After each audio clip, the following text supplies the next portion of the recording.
Welcome back to the Development by David podcast with me, your host, David McIntosh. This week, your guest is me. I've not done a solo podcast in a very long time, and I don't tend to do them because my job as a podcast host is to bring the best stories, the best guests to you. But recently, we've hit 1 million streams on YouTube, and I put up a poll whether you would want one of these again, and you guys said yes. So today, I've been giving like 45 questions from Instagram. I won't have time to get through them all. I'm just going to rattle through them and get as many answered as possible in as quick as time. But thank you so much for submitting your questions. Hopefully you enjoy this episode, and thank you for your support. Like I said, 1 million streams on YouTube. For context sake, in its first year, it did like 1,700 views in the whole year, and now in the last 28 days, we've had 450,000 views. And maybe the advent of YouTube Shorts and maybe some of the clips I've put up have been dragging those numbers across 1 million, but look, it's an amazing achievement, and only today I'm really recognising it by having this episode. So thanks for tuning in, and I'll answer as many questions as possible. This week's episode is sponsored by the guys at Vibey. As you know, Vibey are my longest term sponsor. They're an amazing supplement company founded in Glasgow, and they've sent me some stuff today to sponsor this episode. Some lion's mane mushroom, some greens, and some of their meal shake. I need to tell you about the benefit of having Vibey. I can imagine you feel like there's not enough hours in the day, juggling work, life, commitments, and health can leave you feeling running on empty, low energy, brain fog, and no time for nutritious meals. That's where Vibey comes in. Today's episode is brought to you by them. They're a global brain care nutrition brand dedicated to boosting your brain power and keeping you at your very best, even when you're working and on the go. Founded by Scottish entrepreneurs Gordon and Rory, great friends of mine, Vibey's mission is to deliver top quality brain and gut health nutrition in a way that's quick, convenient, and affordable. With every online order, Vibey gives back by donating a single meal to Mary Meals, a charity that feeds children in need. You know, social mobility is something that's close to my heart. The star of their lineup, the Brain Care and Meal Shake, a complete nutrient-dense meal packed with 29 grams of protein, 26 vitamins and minerals, probiotics, nootropics, and complex carbs to fuel your mind and body. It's everything you need for sustained energy and mental clarity, all in a delicious, thick shake. We have it here. But that's not all. Vibey has expanded their range to include Brain Care Smart Greens and Brain Care Smart Focus and Lion's Mane Mushroom, all formulated to enhance both brain function and gut health. Many of you will see me on the road, on Instagram, London, shooting podcasts here, there, and everywhere. I take all of these as part of my stack to make sure that I am looking after myself on the go. With meals starting just from £1.50, Vibey is the easy, delicious choice for anyone who values both their time and their health. Try it today and get 15% off with the code D at vibey.com.au if you're in Australia, or vibey.co.uk. Do you drink alcohol, and what is your relationship like with it? I'm not going to come on here and say I'm completely sober or I am like one of these wellness gurus who doesn't have alcohol in their life. It does. It plays quite a big part of my life, probably more than I like. I wouldn't say I have a dysfunctional relationship with alcohol. By nature of my work and podcasting, I find myself at loads of events that are centered around alcohol. I probably drink socially maybe once a fortnight maybe. And I would say my relationship has changed with it since I moved to Glasgow. When I first started this podcast, I lived in a small town in Prestwick, and there wasn't much of a nightlife. I lived at home in my dad's council estate bedroom, and I moved to Glasgow recently. I moved to a city that there's 5, 6, 7 bars on my street. I'm a young, single, mid-20-something-year-old man, so unfortunately, or fortunately enough, alcohol does play a part of my life. But for example, today is Sunday. We were recording at 7 a.m. this morning, so I haven't drank this weekend, but I'll probably drink next weekend. I'd say my relationship with alcohol isn't a great one in terms of my relationship with the substance. I feel because I've seen the poor effects of alcohol in my family life. My dad, unfortunately, was an alcoholic. I attached such a bad negative label to that substance. So even when I go out and have a great time and have a couple of pints, the next day, because I have that poor association with the drug, I label myself as an alcoholic or as a lesser human for having it. I don't give myself enough leeway or enough space to just enjoy it socially. And unfortunately in Glasgow, especially in winter, I found myself going to pubs more because the weather, because it gets dark earlier. The only place to meet friends is at a bar or a pub. So I think this winter, hopefully I'll spend less time there, maybe join more community-based gyms. I've been picking up salsa dancing recently, which is a new hobby, to meet new people. And maybe I'll create my own community at some point. Maybe we'll do something as a podcast in the winter to bring people together. We'll see. Second question.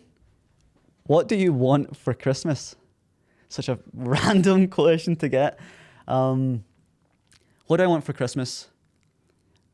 As I've got older, I realised that Christmas isn't about getting gifts. It isn't about impressing people with your gifts. It's just about spending time when you're off work with people that you love. I've lost people in my life over the last few years, and you really notice a empty seat at the table. And I think if you've lost someone, whether it's a close relative or a grandparent or even a friend, these moments, these celebrations, these holidays become a bit more special. And for me, I just want to spend time with my dad and my sister. We don't really make a big deal of it. We just have a meal together and spend time celebrating each other. So for Christmas this year, I would love to spend time with my family. What is success to you? One thing I've noticed that maybe Instagram has caused is this weird success dysmorphia. I've noticed that with myself. As I have surrounded myself with more people in real life and digitally that are successful, I start to compare my accolades to theirs. And I still work a very normal 9-to-5 job, and I do this podcast out of hours. And a lot of my friends are entrepreneurs who drive supercars and go incredible holidays. And it's so easy for me to play top trumps with my life in comparison to theirs. And for me, the moments where I can retrospectively look back at a previous version of David and appreciate the distance traveled is when I feel successful. And that's success on my own terms, my own definition of success. I think success really is doing what you want when you want. And that is something that I would love to strive towards, is doing this full time. This would be the best job in the world if I could rock up Monday to Friday, 9 to 5 doing podcasting.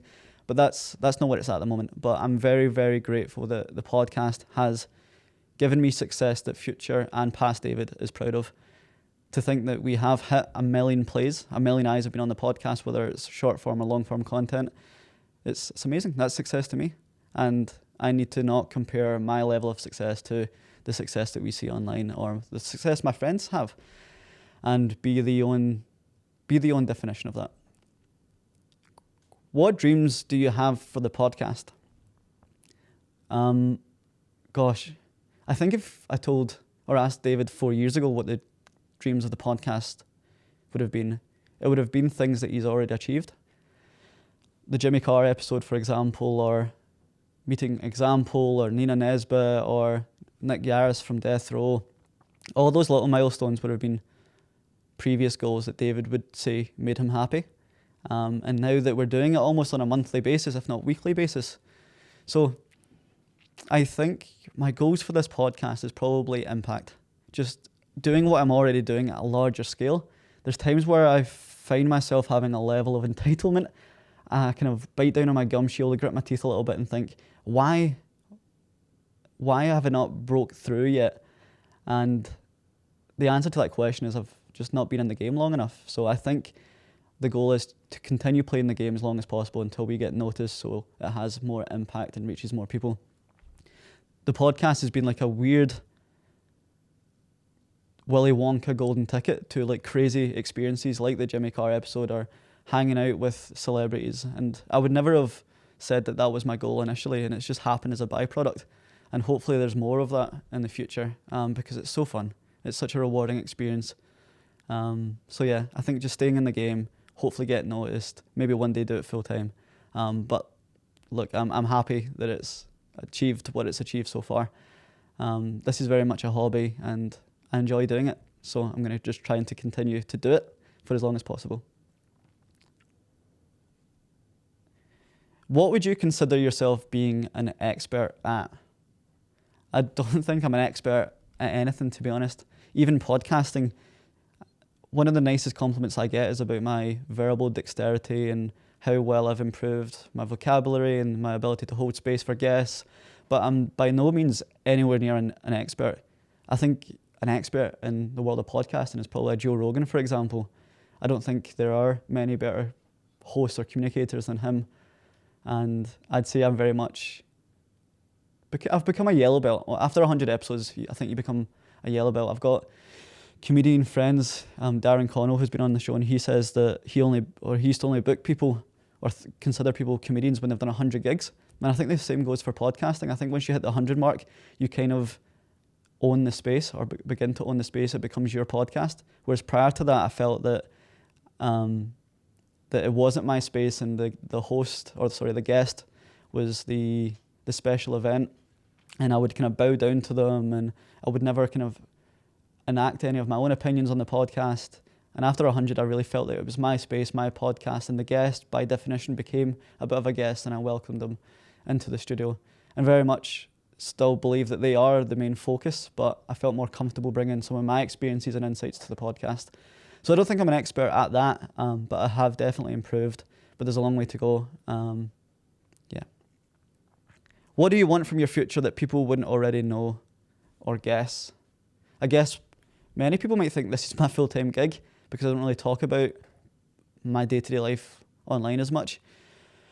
I think they would have thought that I was making a lot of money from podcasting, perhaps because I could attach the names I've had on, but this is an expensive hobby at the moment. I have amazing sponsors that fund some of the studio episodes, but I don't go expensive holidays. I don't buy nice things.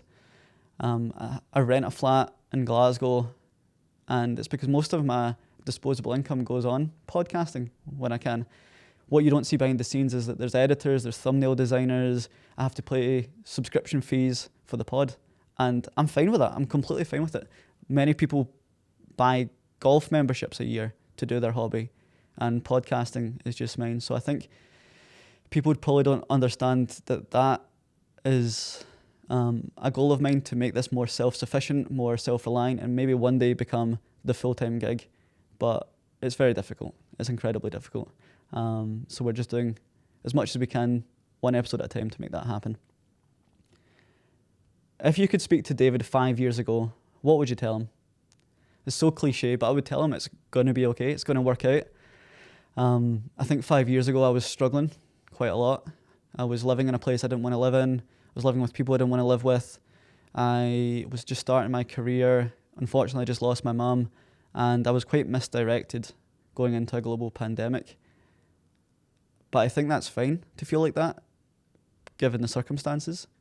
And I would tell him that it was going to be okay. You're going to live in a place that you are so grateful to live in. You're going to have people around you that really care for you, and you're going to have a hobby that literally means the world to you, and you're going to have people listening to that hobby on a weekly basis.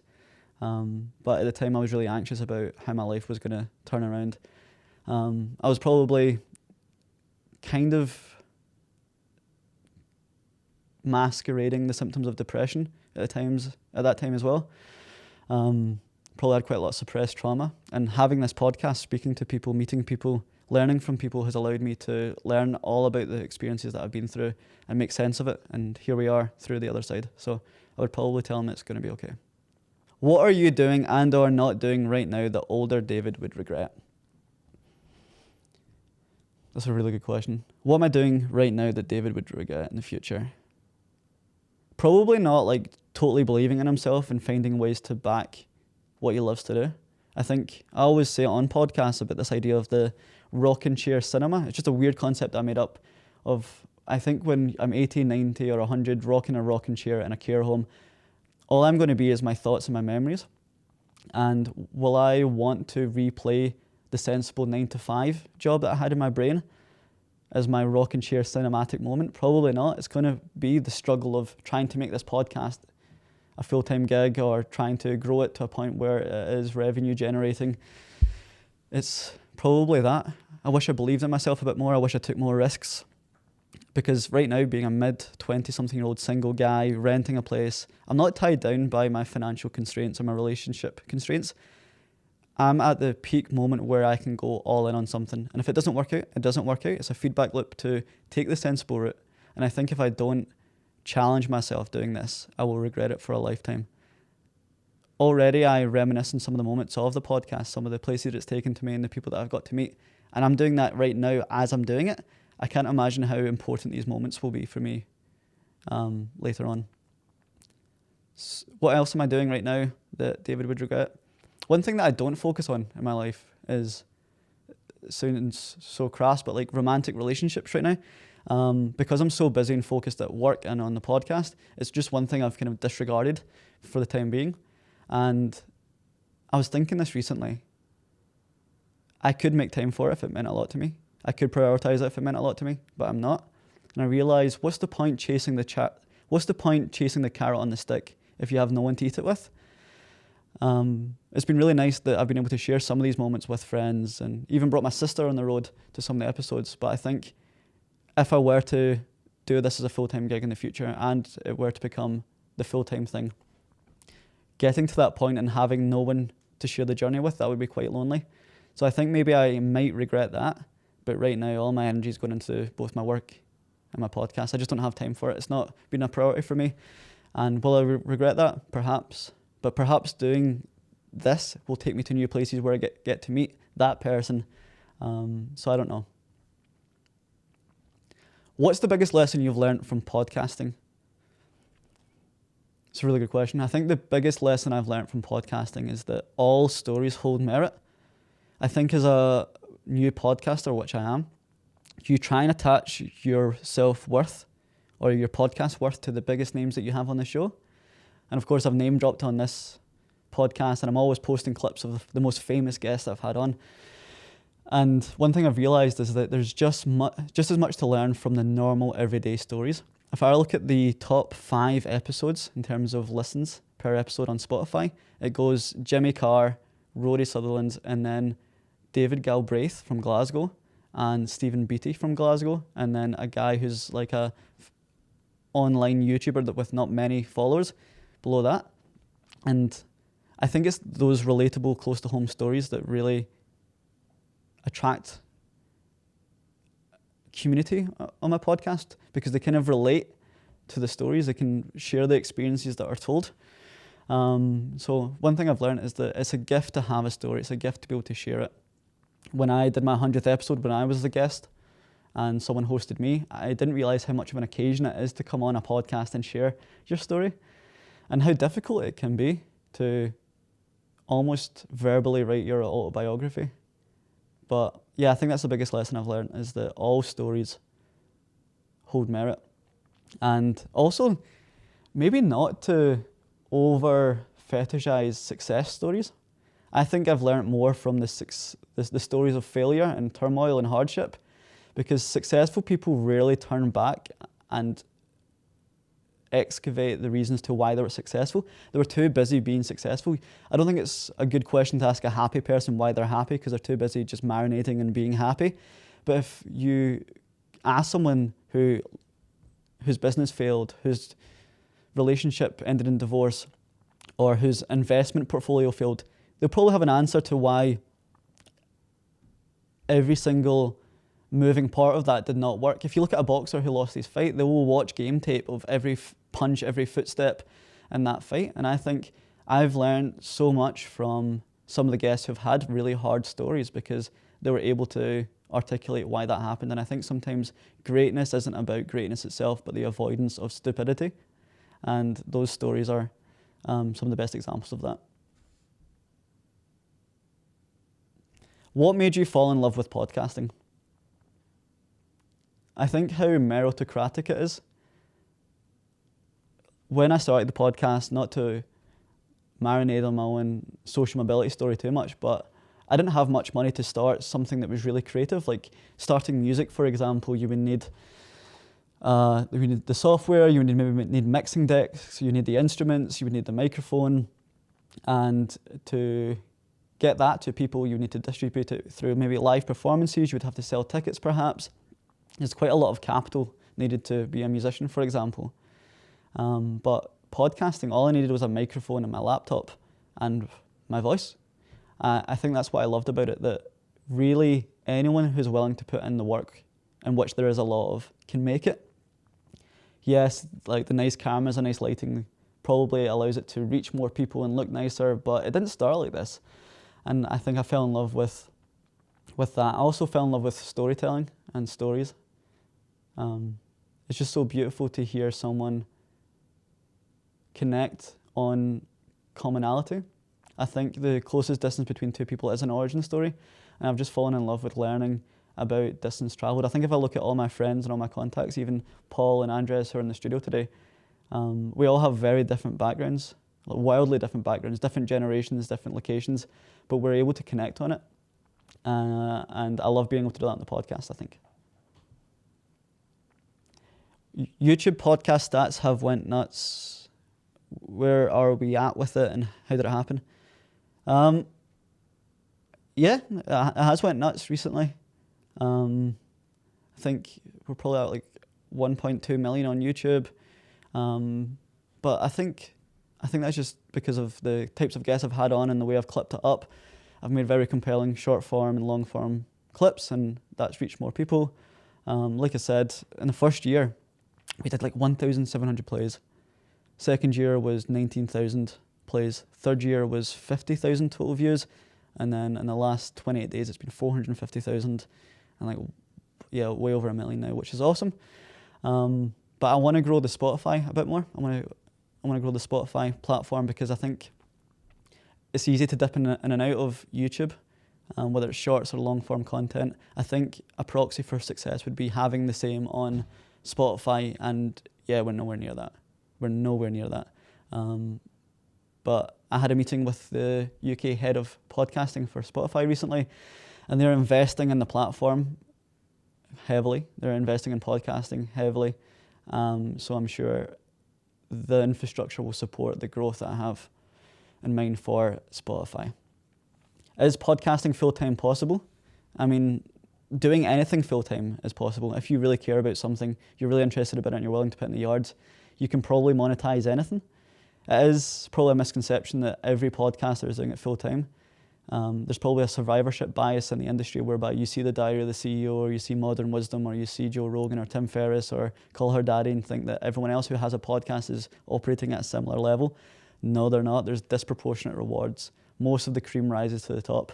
Like I said, I do this on top of a job, and yeah, sponsors pay some of the expenses, but largely I'm losing money on it. But it is possible. Perhaps it requires there being a breakthrough success. I just had Bems, who's a rapper based in Glasgow, on the podcast, and he was saying that there's not enough investment in the rap industry in Scotland, and I was comparing it to podcasting, whereby if there is a superstar that kind of breaks through the stratosphere, more eyes will get focused financially on that industry and that region. So hopefully there's going to be a breakthrough podcaster in Glasgow and Scotland. It's up for the taking. I'm not going to say it's going to be me. It could be any of the friends I have in the industry, but hopefully, there's more eyes put on the scene, and there's more financial focus put on the scene, and perhaps more of us can make it a full-time gig. But right now, it's not. What podcasting moment do you reflect proudly on? I need to stop name dropping him all of the time, but it needs to be Jimmy Carr. And that's not because it is Jimmy Carr and it's the most famous person I've had on the podcast. It's because Jimmy Carr was my dream guest. When I started the podcast, I wrote him down on the top 3 people I would dream of having on the podcast. So celebrating that moment, not only in itself, but with my sister, was just remarkable. Jimmy Carr pulled us through the darkest of times together. We used to watch 8 out of 10 Cats highlights on YouTube and laugh together through really grave circumstances. And the fact that I could bring her down to meet him, have conversations with him, was just remarkable. And Andres, who's in the studio today, was also there. He got to meet him as well, and just being able to share that moment with people that are your friends and family was probably the most important and proud moment for me. And having Jimmy Carr just hold space for me and recognize my skills and respect me as a host, it didn't really come across as like a charitable endeavor that he was doing. It wasn't like a comic relief, Make-A-Wish style event for him. He treated me like an equal, and that was really nice to be able to perform to him in a domain that I really care about. So yeah, I'd probably say that. What was the recent award you won? I was really lucky to win at the UK Social Mobility Awards in London. They have a category for people that are kind of more early on in their career. It's called Rising Star. I talk about social mobility quite a lot online. It's basically the umbrella term for the movement of people between social class.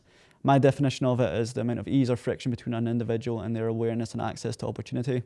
It's something I've really cared about because I was very lucky to be dragged and dropped out of the council estate into a professional job, and I realised that the people in those professional jobs didn't look or sound like me. And over the last few years, including the podcast, I've been able to contribute to that space. And I was just very proud that the podcast was a huge part of my submission for that award, and we got to win. Again, I got to bring my sister down to Mayfair to celebrate in Park Lane. Like, Park Lane was just something that we used to see on a Monopoly board. So the fact that she could get dressed up and I could wear a kilt and we could bag a trophy at that event was just amazing. But just seeing how ecstatic she was for me, but also ecstatic that she was there, was pretty cool. So yeah, the UK Social Mobility Awards. Did you keep your promise to yourself in your first Q&A that you would one day do stand-up comedy? Or are you still on the journey? Yeah, I did. Very, very proud to have upheld that commitment to myself. It has been a fun few gigs. I did a course in November last year called Ultra, which is basically a charity course whereby you do 8 weeks of training, I believe, and then you do a gig at the end and your friends buy tickets to come see you, and all the money goes to charity, or some of the money goes to charity and some goes to the events organisers. But it was such a remarkable experience getting to learn that there is a language to comedy and you can learn it. It's not just reserved for the funny class clown in school. It's something that I wish I did more of. The skills you learn through it are insane, like the humility, the resilience, the ability to embrace social embarrassment have been great. I've tied it into a lot of my podcast work and public speaking work as well. Some of the gigs have been amazing, some of the gigs have been terrible.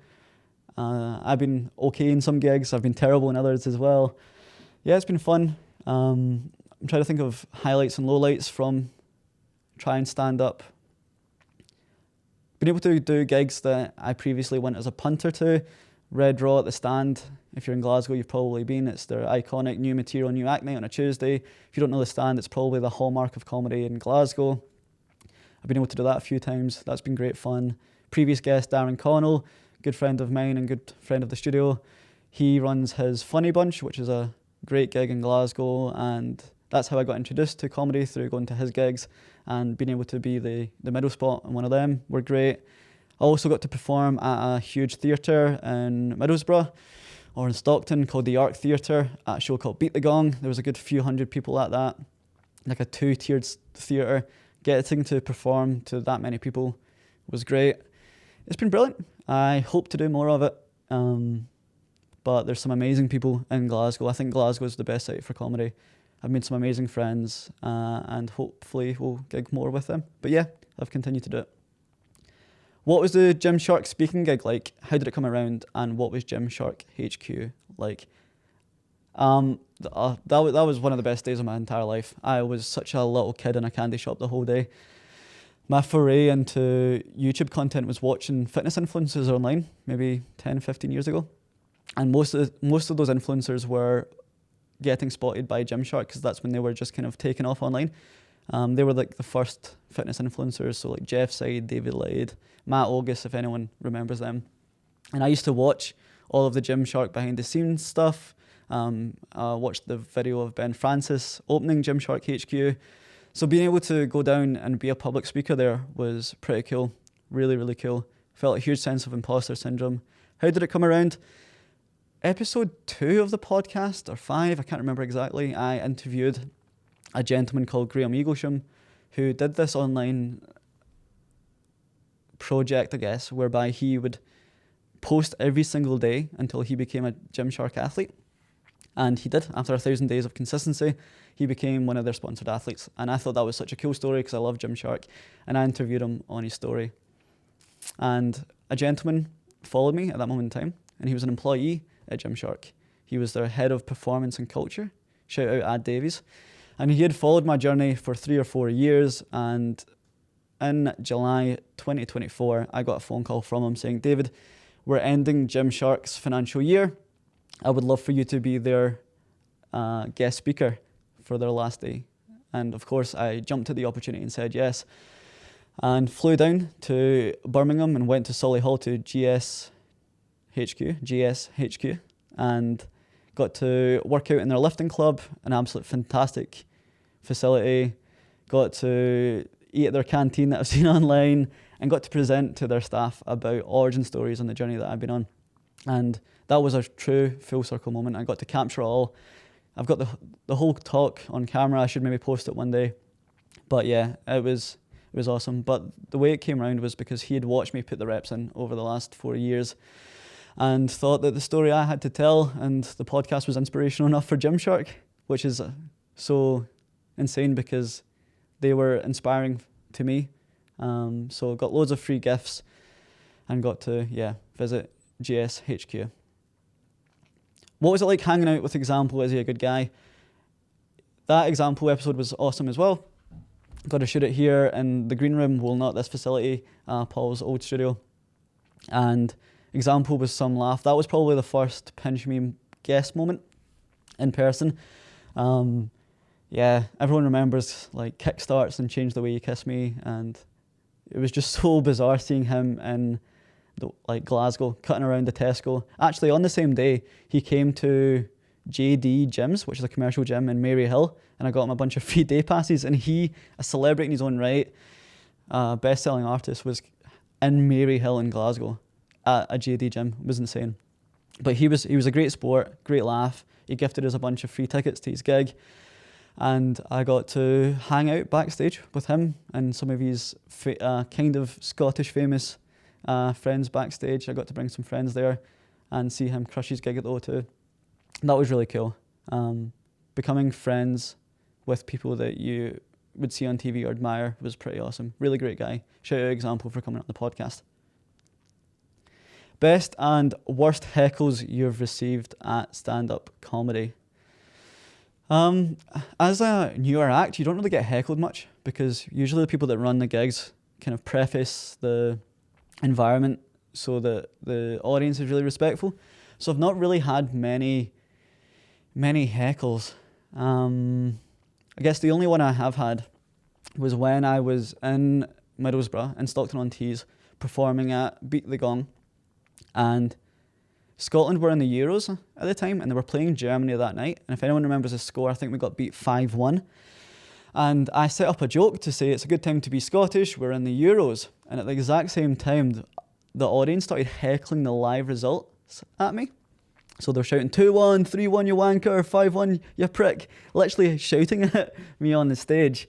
And I just turned around and said, oh my God, no way. The last time we were fucked this bad by Germans, we had blackout blinds. And even though they were kind of not on my side at the time, that joke just got them on side. It was really good. But that was probably one of the best heckles I got because I was able to bounce off the heckle. Were there any guests you expected to be better or any guests that surprised you?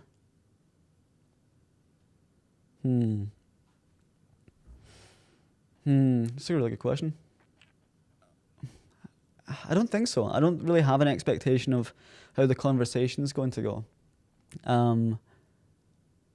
If I did, there's only one moment in time where I did predetermine how I thought the conversation was going to go, and it was with Jimmy Carr. Because it was my hero, I put way too many hours into researching. I read his book front to back. Twice the night before we did the episode, I was in the hotel room, up all night, scouring his book. And I wrote my questions out almost like a pathfinder from front to scratch. And when we did the episode, he opened up with the most philosophical self-development left turn instantly. And the conversation just took an absolute right steer. And I didn't use my questions at all for the interview. And because I had a predetermined notion of how I thought the podcast was going to go, I thought anything but that was a failure. And I remember going for dinner with my sister and Andres, who was there, and I was evidently in a bad mood. And when Andres got the train home and I was just with my sister, she said, David, there's something up with you, isn't there? And I opened up to her, said, "Oh, that podcast was awful, wasn't it? It didn't go to plan. I'm so embarrassed." And she said, "What the hell are you on about, David? I have deliberately never listened to any of your episodes because I find your voice so annoying. I cringe at your podcast. I find it, frankly, quite embarrassing, but that was the best podcast I've ever listened to. And the people manning the studio were like so impressed by it. And when I got the file back, I didn't watch it in its entirety for like months, to be honest, because I was cringing at how I felt in that moment. And watching it back now that I'm kind of far removed from it, I actually really appreciate how much of a really great episode that was. Not to blow smoke up my own arse, Jimmy did all the heavy lifting, but I feel like I got a side of Jimmy that no one's ever got before. Like especially when we spoke about like young grief, and we spoke about Scotland, we spoke about the education system. It was really a unique episode, and it reminds me that depression occurs when reality is less than expectation. And I try and go into more of these podcasts with more of a loose perception of how it's going to go. What's your thoughts on Chris Williamson? I've been such a huge fan of the Modern Wisdom podcast. I think it was probably my gateway drug into self-development when I was 19. I used to listen to it on my commute to work and back. And Chris probably had like 15 to 20,000 followers at the time. I can't quite remember, but I really watched it at the start of that journey, and just to see how much that's progressed. It's one of the biggest podcasts in the world. He's had people like Chris Bumstead, David Goggins, Jordan Peterson, amazing celebrities like Jimmy Carr and Mark Manson, the author. He's had some amazing people on the episode, and it goes from strength to strength. It's just amazing to see. It's still a source of my self-development. I think his tenacity on that show when he turned pro was just really inspiring, and he deserves all the rewards that he's got. One thing I've not shared in the podcast was that you might have seen if you follow his show, he was recruiting for a bunch of roles for the podcast, and one was including like a talent manager or a guest manager role. And I put my name forward for it just out of, not boredom, but just I saw that he was recruiting online, and I just sent my CV. And I went away to this silent retreat for a few nights, and I came back to an email from his recruitment team asking if I was interested in going forward with my application. I said yes. And I got right through to the final stage. I got an interview with Chris Williamson himself, which was insane. I had to interview with his recruitment agency and then his chief operating officer, and they liked me enough to take me down to the final 2 or 3, I don't know how many, went to the final stage. But there was 6,500 applicants for that role, and of course I'm still here. It wasn't successful. He chose someone better or more well-rounded or more suited for the job. But just to be recognised by my favourite podcaster was awesome, and to spend time with him, getting to know him and him getting to know me, and him validating and credentialising my achievements today was nice. Really nice, really cool. And I think it's a blessing in disguise that I didn't get that job, because of course working for him, that would have to be my thing. I don't think I'd be able to do this working for another big podcast, and I think it was a sign perhaps, or a direction towards doing more of my own show and not supporting him. But look, I think he's amazing. He has uplifted the scene in the UK, and it would have been a pleasure to work with him, but so be it. Gun to your head, who's the last person you'd ever want to interview? Oh gosh. I don't know if that means like who's the last person you'd want to interview if you were going to die, or who's the last person that you have no interest in interviewing. I don't want to badmouth anyone, so I'm not going to do that. If I were to do one last interview, who would it be with? It would probably be with my dad. It's a bucket list item for me. I've been thinking about it for years, just to sit down, record his story. Not for everyone to hear, but just for me to have almost like an autobiography of him. He's had an incredible life, and ultimately I'm a byproduct of him. So being able to understand him truly would allow me to understand me a bit more. So I really hope I get the time to do it. I really hope I make the effort to sit down and record it, put it into the archive forever. And I think if something were to happen to him, I would regret not doing it. The other question, who's the last person you'd want to interview? I don't really focus on that, to be honest. there are amazing names in the industry who go on a lot of podcasts that I have no interest in speaking to. A lot of celebrities who have great stories, for a Diary of the CEO, for example, that I just have no interest in talking to. I really care about distance travelled in a story. That's why I started this podcast, using origin stories as a self-development tool. So that is the guiding principle that allows me to pick and choose who I have on. But I'm at that moment of the podcast whereby I'm still really grateful for anyone that says yes. So sometimes you have to kind of bend your interests or bend your curiosity just to get another episode in. But I'm getting to a point whereby hopefully at some point over the next year I have enough critical mass whereby I can say no to more. But right now, I just need to get the reps in, unfortunately. Who's your favourite mustache icon? I can't say Hitler, right? That'd be the wrong answer. It needs to be probably Freddie Mercury. He's probably the trailblazer of modern mustaches. It's quite funny. I don't know if it's because I've moved to the West End of Glasgow, which is quite a meme. There's quite a archetype of what a guy from the West End of Glasgow looks like, and he looks like exactly how I look. Like dresses, wearing Doc Martens, a tote bag, a mustache and a mullet. And I realised I've become exactly that. And I only realised that I had changed so much when I went back home recently to my small town on the west coast of Scotland, and I met a bunch of friends, or bumped into a bunch of people I went to school with, and they were wearing tracksuits like I would have worn before I moved here. They were just dressed very differently, and they kind of pointed out how I looked and how I sounded, and I realised I kind of look and sound different than I used to. So my favourite mustache icon is Freddie Mercury, and my least favourite is probably the infamous Adolf Hitler. What's your favourite food to share with someone? I don't have an answer to that. I don't think I've thought about that before. I think it's more about who. I love going to restaurants, not because I love eating the food. Yeah, there are some spectacular places in Glasgow, but I think it's who you spend the meal with that matters most. I find myself for work travelling to London quite a lot and eating in quite nice places because I'm not paying for it, but I find myself eating myself, and I think that's like the loneliest feeling ever, is just having a meal by yourself. Maybe I need to get over it, but I'd rather choose who I'm eating with if it means I'm eating with someone than choosing where I'm eating if it means I'm eating alone.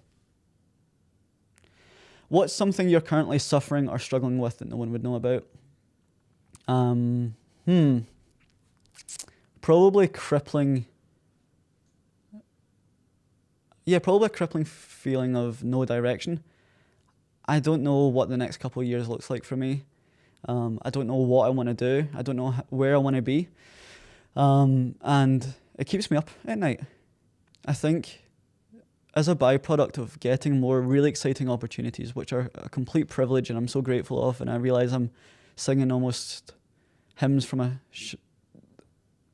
playbook that I've always wanted to sing from, I'm almost having champagne problems because life is showing little indications of potential in all different areas. I'm struggling to make sense of all the opportunity, and it's not £1 million investments, it's not anything like that. It's just, how about a career in the podcasting industry, or why don't you work in social mobility? Why don't you do public speaking? Why don't you try comedy? Why don't you nail down your 9 to 5 a bit more? And I think making sense of what I want is something I'm really wrestling with at the moment. Really, really wrestling with. And I think the reason I haven't went all in on one of these domains is because of the crippling self-doubt. I think I give myself such a fucking hard time all of the time. And I think if it wasn't me, I would give way more validation and praise to myself. But I am really, really hard on myself. I don't think anyone would be envious to be in my mind most of the time. It's a really rough place on a day-to-day basis. And it's because I just feel like I can always do more and make sense of more opportunity, find more opportunity. I think it's because I'm still in that kind of starvation mode of, I'm not earning a lot of money. Money is still a kind of, not a worry for me, but it's not something I don't think about. So trying to match the opportunities that I want to do with the opportunities that will pay well is something I'm struggling with, and I think I give myself a lot of self-doubt and criticism because I know I need to work harder to earn more money to do the thing I love. So yeah, I don't think anyone will probably know that I'm kind of really difficult to myself and struggling on a day-to-day basis with that. I think also for a while I was finding I had quite a lot of self-consciousness. There was a period of time whereby I wasn't proud of how I looked. I think I gained some weight over the winter. Last year, as you can tell, I've got a receding hairline and I got a really shit haircut. And I was getting quite a lot of hate online about my gummy smile, my hairline, and like I was putting on weight. And at the time, I was like totally lambasting myself about it. And that's such a vulnerable thing to say as a man. I don't think men talk about that a lot. You see, thankfully, women are quite open about their struggles in that regard, like body image and things like that. But there was a period of time where that was something that kind of got to me. And that was just, it was a moment in time, I think, because there was more eyes on the podcast online. And I think how I sounded as well. I think people were commenting on things I said and the way I articulated myself. I think I was going through a period of self-consciousness, but I think you can only regain confidence by like really knowing who you are and having a greater sense of self and identity. So I think that was something that I struggled with as well. Funnily enough, the next question is, when you getting a hair transplant? Use code Glasgow. No, I can't even remember the Glasgow Medical. Was it Glasgow? Merchant City Medical, not sponsored by them. Use code D for a free hair transplant. No, the person that asked this also got a hair transplant. My good friend Ad, and I think it's because we had conversations around this last year about I'm kind of insecure about my hairline or it's receding or whatever else. And look, I don't think I'm gonna get a hair transplant. I got a new haircut. I got a bit of a weird mullet. Shout out Handsome Jack's Finison for the haircut, and I quite like the fact that it's receding at front and it's long at the back now. I've kind of got over it. I'll probably get one when I'm in my 30s. I'll probably do like a Wayne Rooney or something. Next question. What's with the salsa dancing? What is with the salsa dancing? Good question. Every year, I try and pick up a new thing, a new hobby, something that puts me out my comfort zone. I've been made aware of the term misogi. I think it's a Japanese term, and it's where Japanese people do like a really difficult physical activity every year, like a marathon or a trek up a mountain, and it's basically to like thank that year or cement that year as a unique year. And I've kind of been doing that by accident. Like I started a podcast one year, and then I went skydiving the next. I did comedy last year, and this year I'm doing salsa and bachata dancing. I don't know why I picked it up. I'd like to say I'm being all self-development with it, but it's just enjoyable. Like being able to, it's kind of like boxing. You kind of escape your mind for a little bit and enter your body. And as you can tell, I'm like the most Scottish white guy ever. So embracing myself into a new culture, Latin American culture, has been great. Most of the people that go there are very much diverse in terms of their cultures. A lot of them are Latina or Latino. Some are from other parts of the world. And just being able to connect through dance has been great. I'm not great. I'm learning. But I'm loving it. It's so much fun. I encourage people to go and experience that level of embodiment. It's great. It's a lot of fun. Will I keep it up forever? Probably not. Is it a useful skill to have? Probably. I think it'd be a quite cool optical illusion to go to Barcelona as like a ginger, pale, receding man, and then, I don't know, look like I'm on Strictly Come Dancing or something. I think that would be pretty cool. But yeah, just doing it for a bit of fun, something different. What did you make of Jimmy Carr? Jimmy Carr was great, an absolute gentleman. Hilarious in real life. He's exactly how he seems. So quick with his jokes. I think I have some footage somewhere of him making jokes before the podcast started. I should really post it.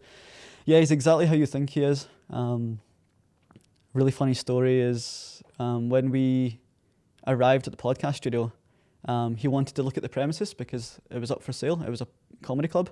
And we walked through past this curtain where the stage was. And during the day, it was used as like a co-working space. And everyone like just looked at him because it was Jimmy Carr in like central London. I felt like saying to him, "Oh, don't worry, Jimmy, that happens everywhere I go." But I thought it'd be a bit distasteful. Yeah, he's great. He's honestly fantastic. Very confident, very sharp. It was funny, towards the end after the podcast had wrapped, he was telling me what he was getting up to that night, and he was flying to Las Vegas to meet Adele, I think, have dinner with Adele. He said, but she might cancel on me, so if not, I'll see Barry Manilow. And knowing that I was going to a Witherspoons with my sister and Andres after was like a complete polarity in the experience. Like, we live fucking very different lives. I felt so embarrassed to say that. But yeah, he's brilliant, and he's super kind. I've heard some amazing stories that I can't share on camera about his kindness and generosity to people that have been going through hard times. So yeah, he's brilliant. So my last question was a question that came through from someone that listens to the podcast, and it's maybe the most profound question I've ever been asked. I had to save it down because it just took me by surprise. I didn't want to read it and think about my answer to it straight away, so I'm going to try and articulate something right now. So the question was, is there something you always wanted to prove to your mother? Something that still lingers in your heart now that she's gone? Do you ever lie awake wondering if she'd finally be proud of the person you've become?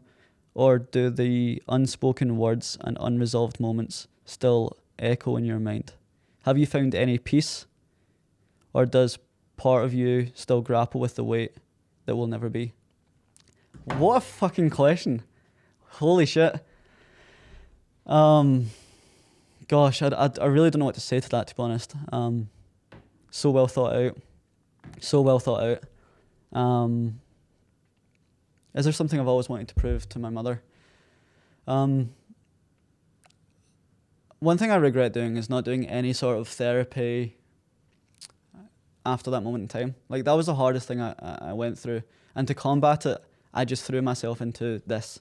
I just tried to become busy and I thought to myself, if I improve my life by doing something I love, then I can forget about that. And I completely vaulted it away. And as I get older and I get to experience some amazing things, every time I do the Jimmy Carr episode or the Gymshark thing or win these awards, the first person I want to speak to about it is her. And as much as she's probably so delighted that I am where I am, she probably wishes that I felt worthy as is. I think she probably would think that I am trying to prove to her by doing all these things now that she's passed. Yeah, so there's always an empty chair when these moments happen. And every time they become bigger and more intense, the more they hurt. But equally, if she didn't pass away, I probably wouldn't have started this. You get a second-hand mortality, or a second-hand sense of mortality when you lose someone so close to you, because you learn that life is so short. And that really threw me into just putting myself out there. I was a very self-conscious, stuttering little lad when I started this podcast, and I listened back to those episodes, and you can really sense the pain that he was going through because he had experienced that. So, is there something that you always wanted to prove to her? Something that lingers in your heart now that she's gone? Yeah, I probably want to prove that I'll be okay on my own. I think she probably. It would be good for her to know that it all worked out okay. Yeah. What a deep question to end on. I'm probably going to ruminate on that question for the rest of the day. This has been good fun. I'll probably do another one in a year or two. But thank you for listening to this solo podcast if you made it this far. Thanks to the Green Room Studio for having me in today. Thank you, Andres, for filming behind the scenes. We're going to do a vlog. But thank you to you guys for tuning in. Honestly, it's been amazing. I would do this podcast if no one existed to listen to it, but there is so many of you now that do give me messages when an episode goes online, and it's not Joe Rogan level, it's not Diary of the CEO, but it's substantial to make this feel worthwhile. So thank you. Hopefully you have enjoyed, and if you have enjoyed, remember, please share the other episodes. Go back into the back catalogue. If this is your first episode, I don't know why you're listening to this one. Choose one of the amazing stories that I've had. But again, thank you for listening to the Development by David podcast.